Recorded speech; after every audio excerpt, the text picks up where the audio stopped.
Hey, ladies and gentlemen, welcome to another Bad Movie Crew. Neil, my brother Mark, What does it do, people? What it do? and we are back again with another review. Now, ladies and gentlemen, boys and girls, y'all are liking our content. Subscribe. Ain't gonna kill you. Subscribe. Hit the notification bell so you don't miss anything. Like, comment, dislike. If you like, share. Shoot. If you dislike, share too. To see that we are two idiots talking about movies. But, any engagement would help us build this community and, even send us suggestions as well. Y'all apparently like when I rant, which is ironic considering Mark is the angry man. Y'all like when I rant. So if y'all like us ranting, shoot, we could do Mark and I. Trust me, Mark and I could really go in on a movie. Send us your suggestions for bad movies and we will get it. Anyhow, We get Mark. at it. Yeah, man. So, Mark, today, what are we hmm reviewing? We are reviewing Dune, a very good movie. No, That's no, that. Let don't me tip your just let hand. me start with that. Don't tip your hand. All Don't right. tip your hand. Don't tip your hand. You know we All right. Let me. we usually have to set it up here.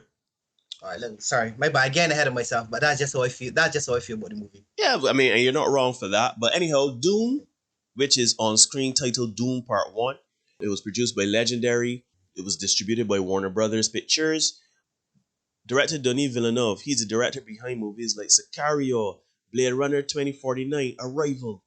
So he is no stranger to sci-fi or to action adventures or thrillers and suspense. Like he does delve in, he can delve into a bit of the science fiction as well as the human element of things. So and then Yep. we have the cinematographer who is Greg Fraser. He is responsible for Rogue One, Zero Dark 30, Snow White and the Huntsman, The Mandalorian. He did about Mhm. 3 episodes on that.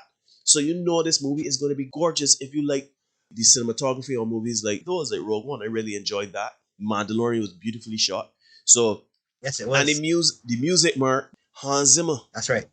If I Top got notch. if I got to tell you what Hans Zimmer do, shoot, in this year alone, he did No Time to Die, that James Bond film that came out. He did hmm Dune, and he did Army of Thieves. So that's this year alone. And Boss Baby, Family Business. Actually And got that watch that. and my son sings those songs regularly. So if I got to tell you, past this year what Hans Zimmer do, I don't know what to tell you. Dune is based on a book written by Frank Herbert back in 1965. He wrote a series of novels, but this one is primarily based on Dune, which is the first chapter. So Legendary and Warner Brothers are planning to do this as part one. They're gonna do a sequel to kind of round out the first book, the source material in the first book. This movie stars Timothée Chalamet. It hmm stars Rebecca Ferguson. It stars Oscar Isaac, Josh Brolin, Thanos himself, Jason Momoa, Stellan Skarsgård, Dave Bautista, Zendaya, Javier Bardem. Like this Got a top movie, notch cast there. this That's a is top notch this is what cast. you call an ensemble cast. I did find there were some actors that were not as strong, but they were not bad by any stretch. They were not bad by any means. This was well acted from top to bottom, from main star, main billing, all the way down to supplementary characters, right?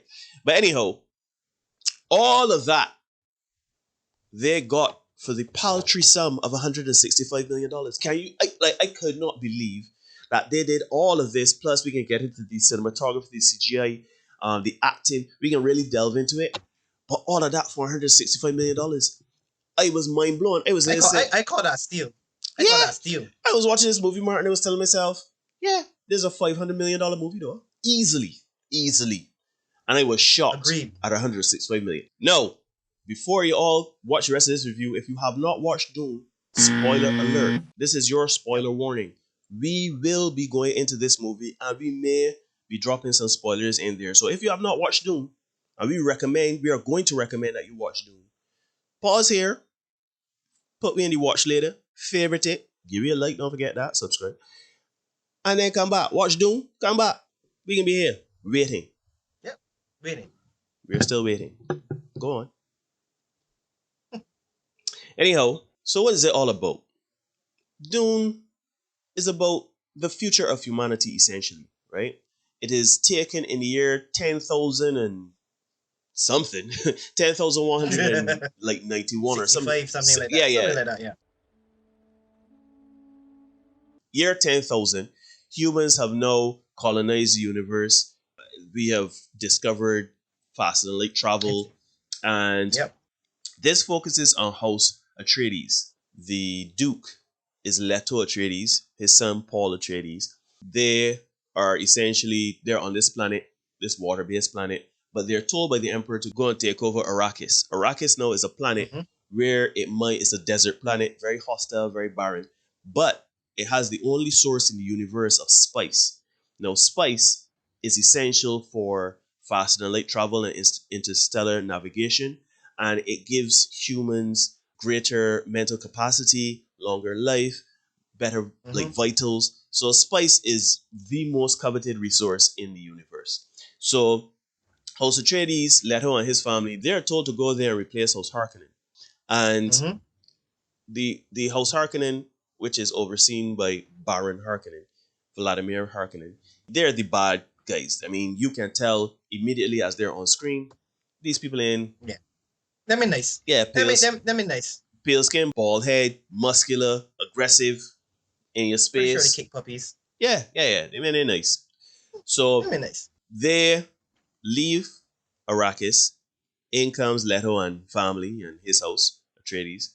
But it is all a ploy to, because one thing I forgot to mention is that House Atreides are sworn enemies, blood enemies of House Harkonnen. So this is really a ploy by House Harkonnen and the Emperor to essentially wipe out House Atreides and take control wholly and solely for Arrakis. Now, the reason why the Emperor has a vested interest because he politically is not trying to be seen as helping, so he sends his elite guard in disguise to kind of throw off people, but he wants to get rid of House Atreides because Leto and his people there are a threat to his control of the universe and to take the Imperium from him. Mm-hmm. So anyhow, Mark, that was a lot of setup, a lot of butchered words. Whew, Doom, my brother. This is Yes, about boy. Yes. first. Let me remind people this is about movie crew, but I know, I know, we hardly do any about movies on this space. We can get there, but bear with us. This is a really good movie, Mark. You go ahead. Yeah. So you just said it. For 165 million, they got every cent worth in this movie. The visuals were stunning. The acting, like you said, was top notch from top bill to secondary. The story, the plot, the pacing, everything was good to me. Well, not everything, well, but I had a little problem with the pacing. But again, at 2 hours and 35 minutes runtime, there were times that I found myself like I kind of zoned out some, and then I had to like catch myself and go back in it. But again, at 2 hours and 35 minutes, it is a bit of a stretch. It is a bit of a pull, but the movie was fantastic. Everybody knew the assignment. Everybody killed the assignment. Even our favorite crier, Jason Momoa.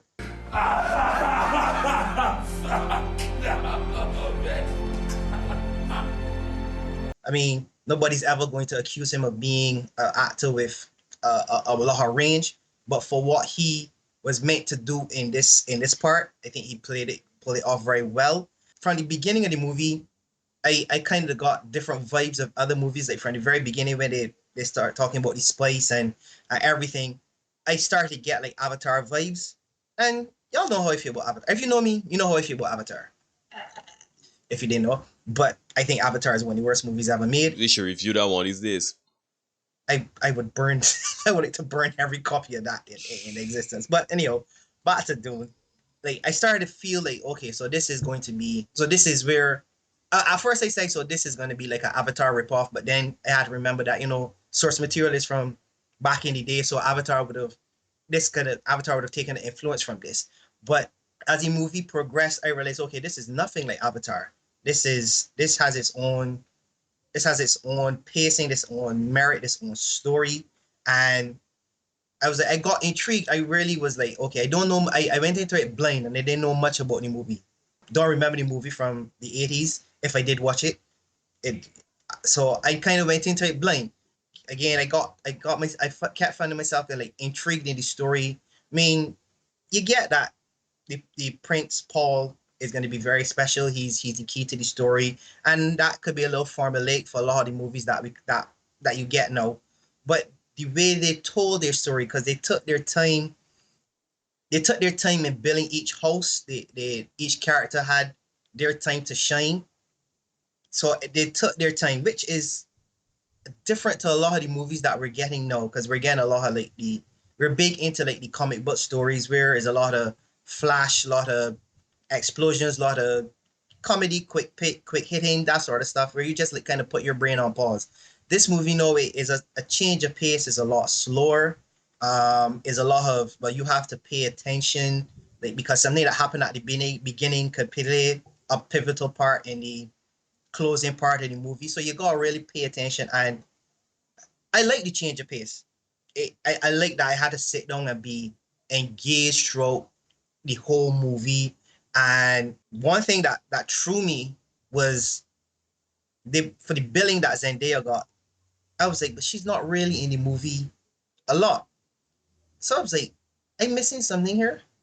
But then the way the movie ends, it hits back to me at the beginning. This here's part one. So I was like, oh wait, yeah, shit. There are other parts to come. So this is like a almost like a Infinity War Endgame sort of thing. But I just didn't like where they ended it. Like it kind of like just kind of cut off abruptly instead of I think they could have segued to the end where you still leave, put it in a way that you would still want to be invested in seeing the parts to come. To me, they just felt like they just chop it and just so hey, you know, we take out 2 hours and 35 minutes of your time. How we can stop it here?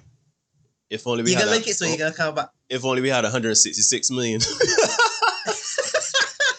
You know what I mean? uh, Like we only had 165 million, so right about here is where we can chop it. So I was like, hmm. that like those are like really only my critiques of the movie, because like I said, it's a fantastic movie, visually stunning. The soundtrack is on point. Hans Zimmer was in his bag as always in this Oh my movie, because goodness.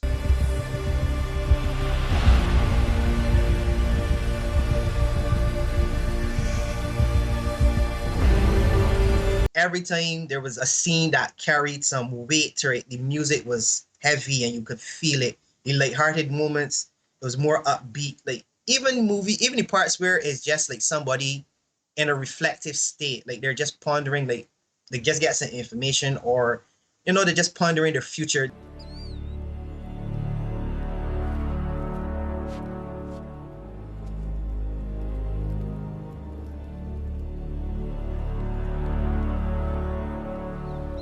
Like the music was so complimentary to the scene, and like they really knocked it out of the park for me. I have very little criticism of this movie. Those of you that know me know that I love movies. I am an aspiring filmmaker. I geek out about things that most people wouldn't necessarily pay attention to, right? Now, the cinematography to me was,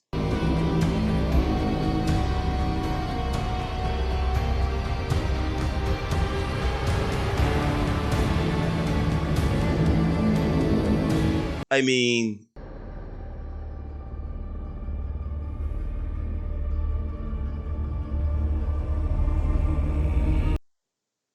it was mind boggling, right? And I really love Sicario. Let me flash back to 2015 Sicario, which would have been directed by Denis Villeneuve, sorry. I love the visuals of Sicario. I love the visuals of Sicario.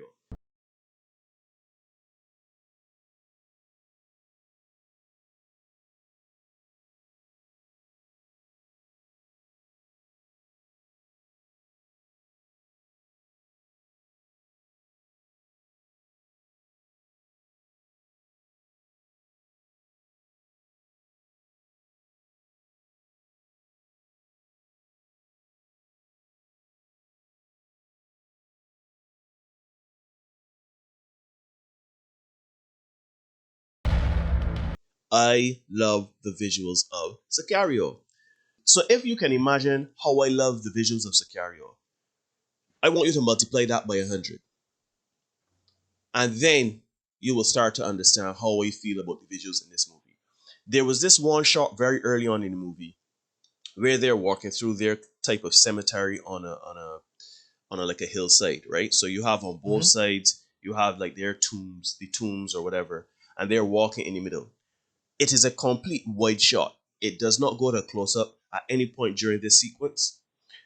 It is a wide shot. You can see their head, you can see their feet, but yet you can still hear their clear dialogue. And it doesn't take you out the moment, it doesn't take you out the movie, because usually you get the close ups because you want to get the eyes. The eyes are the windows to the soul, so you're trying to get, the heavy weight and emotion of a scene through the actors or the characters' eyes. This was a wide shot as he and his father, Paul Atreides and Leto, his father, are walking through this cemetery. And you can feel the gravitas of this situation. They have to pick up, essentially move house, move planet. They're going to a barren planet, a very hostile planet, in a very high stakes situation where they need to produce the spice for the Emperor, and they can't fail in that. And you can't say no to the Emperor because then you would be essentially outcast or Exiled. exiled. But more importantly, in this scene, you have Paul coming to grips with the legacy before him of House Atreides. Great house. You can see by the cemetery of former dukes and leaders, this is a big moment. He is a teenager essentially, faced with this immense legacy that he has to fill, shoes essentially that he has to fill. This is a wide shot. I This cinematography was amazing, right?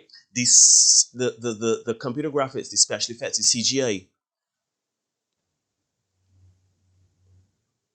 it was phenomenal.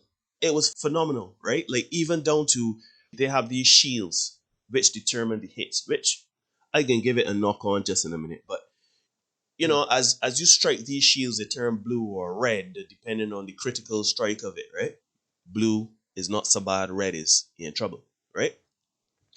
And that visual effect in tandem with the fight sequences and the combat sequences, it was gorgeous. It was gorgeous and it was seamlessly implemented. There was like, for me, I was not necessarily taken out of the moment by these shields and the visuals of it all, if you understand what I'm saying. Like, I wasn't taken out by Mm. it. The music, as Mark said, was, whew, Hans Zimmer, as Mark said, Hans Zimmer was in his duffel, boy. The man was just pulling out, Oh. you know? Yep. The acting. The acting was, so I like movies where I like the show don't tell kind of art of storytelling visually, right?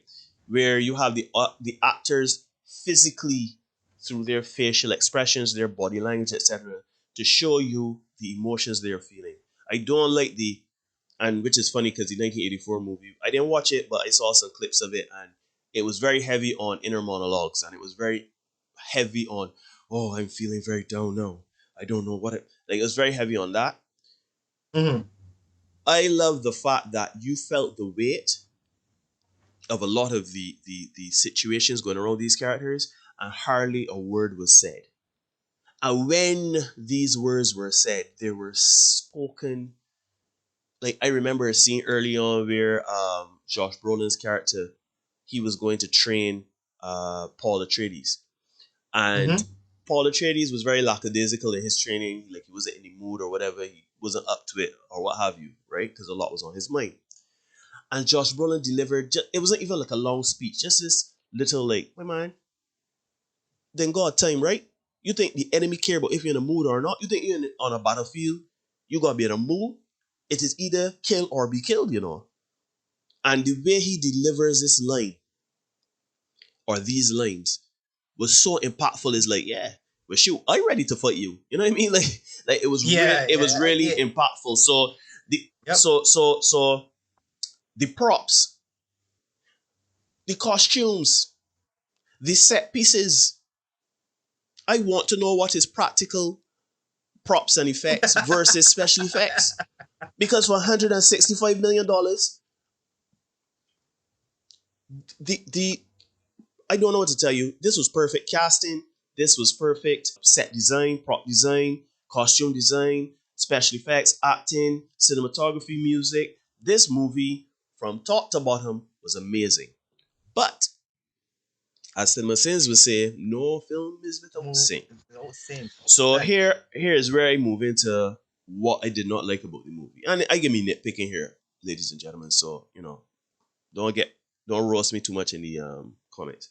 But I didn't read the source material. I remember back in 1992 they released the video game, and I remember at the time, we as young boys were kind of freaking out at school because it took I think 3 or 4 floppy disks. At that time, it was like 3 or 4 floppy disks for a video game. My gosh, this game gotta be like massive.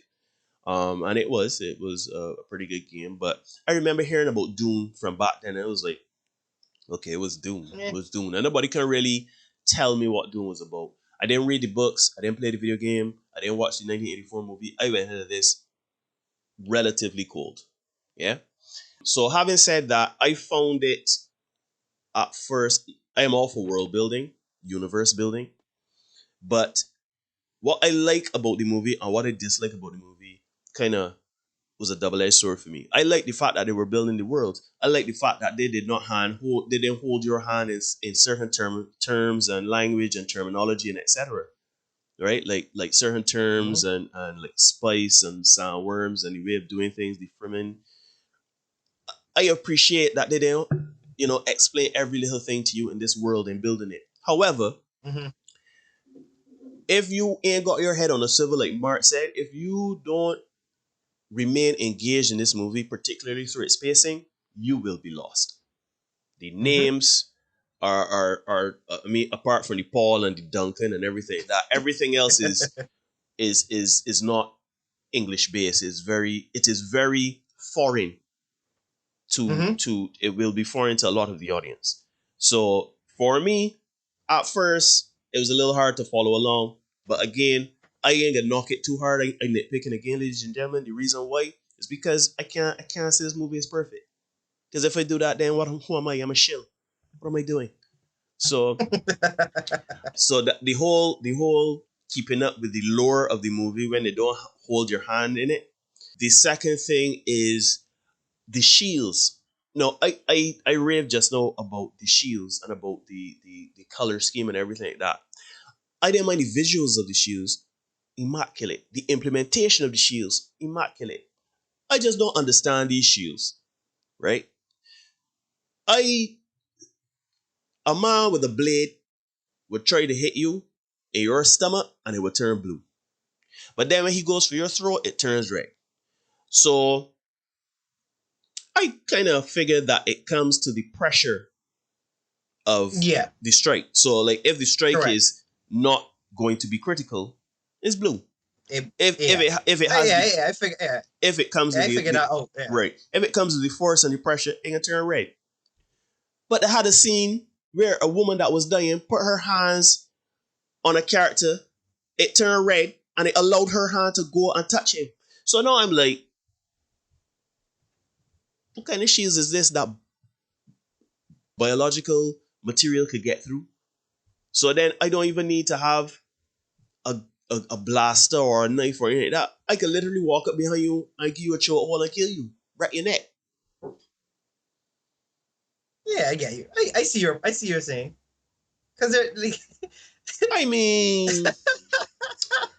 I appreciate the fact that, and this is something I forgot to like the lore and bringing it to life. Again, I don't know the source material, but everything visually, I assume or I hope is faithful to the adaptation, to the source material. Sorry, but the issues literally, and it took me out of the movie because I spent a lot of time trying to figure out the issues, like when somebody in trouble and when somebody not, and it gets worse Yeah. as the action ramps up. Like there's a scene where Jason Momoa's character is fighting a whole bunch of bad guys, and he has on shields. So like 3 and 4 men attacking him one time, and they saying blue, blue, red, red, blue, blue, red, blue, blue, blue, red, blue, blue, and I like he dying or he ain't dying. I trying to figure out what's going on here. You know what I'm saying? Me, but apart from that, in theory, I understand the shields. In practice, I Yeah. don't know. I don't know. Regardless, maybe again source material. It probably explains it a lot in the book. I don't know.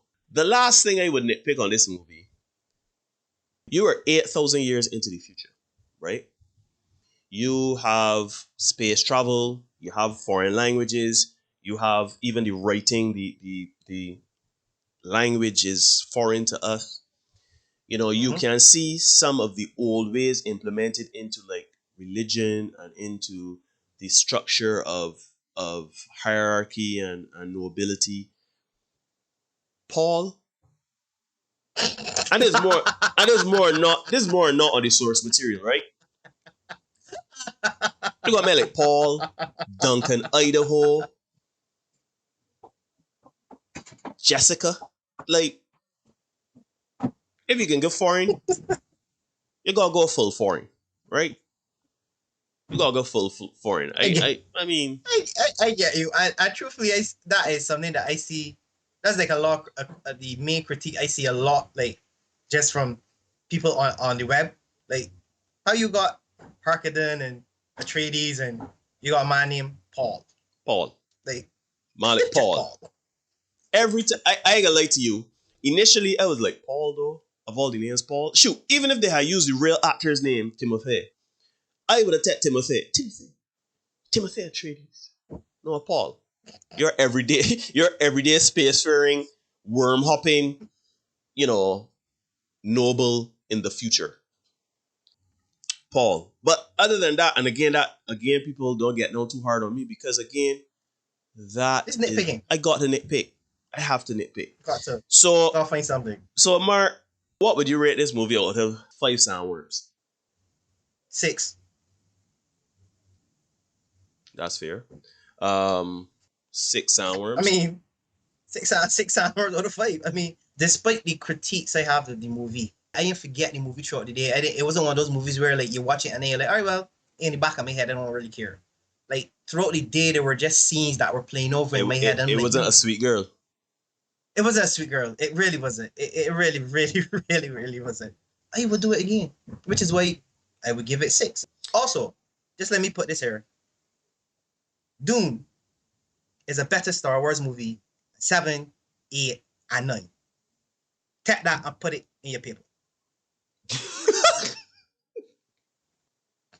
First things first, Mark is completely right. We are going to review Star Wars Episode 7, 8, and 9. When I want to see Neil act a fool, we are going to review the last 3 Star Wars movies. Yeah. But in all seriousness, obviously because the source material came up before Star Wars, a lot of elements were Yeah. borrowed by George Lucas for Star Wars. And, if this adaptation remains constant throughout this budding franchise, then Mm-hmm. Star Wars ain't got nothing on this. Because Star Wars started lost the plot in the last 3 movies. Anyhow, this is not a Star Wars review. What I would say is for me, I would rate this movie 4.5 soundworms out of 5. This movie was amazing. We recommend you watching it. If do your eyes and your ears and your soul a service, just experience this movie. Watch this movie, even if you don't know anything about Dune, even if you don't like anything to do with science fiction. If, watch this movie. Shoot, even if you drop sleep halfway through it and you realize this story ain't for you, watch the visuals, experience the acting, experience the music of it. Because $165 million for all this air? Shoot. Bargain basement type of deals then people get. That is it for the Bad Movie Crew. So take us home, my brother. Once again, just like to thank everybody that gives us feedback with comments, likes, dislikes. If you think we're talking stupidness, let us know. We on our road to 50 subscribers. We're at 39 right now. Thank you to all 39 that subscribe. Come on, like 58. We begging. 58. We 11 away. Just 40% of y'all aren't subscribed. Just hit the subscribe button. It's free. You ain't losing nothing. Hit the subscribe. Hit the bell. You get notified. And we know that we provide some content that y'all like and y'all skin y'all teeth, especially when Neil rants. Y'all know y'all love it. And again, like I said, we got some movies coming up where he can really rant. So you don't want to miss that. But as always, thank you guys for the support. Peace and love, and until next time.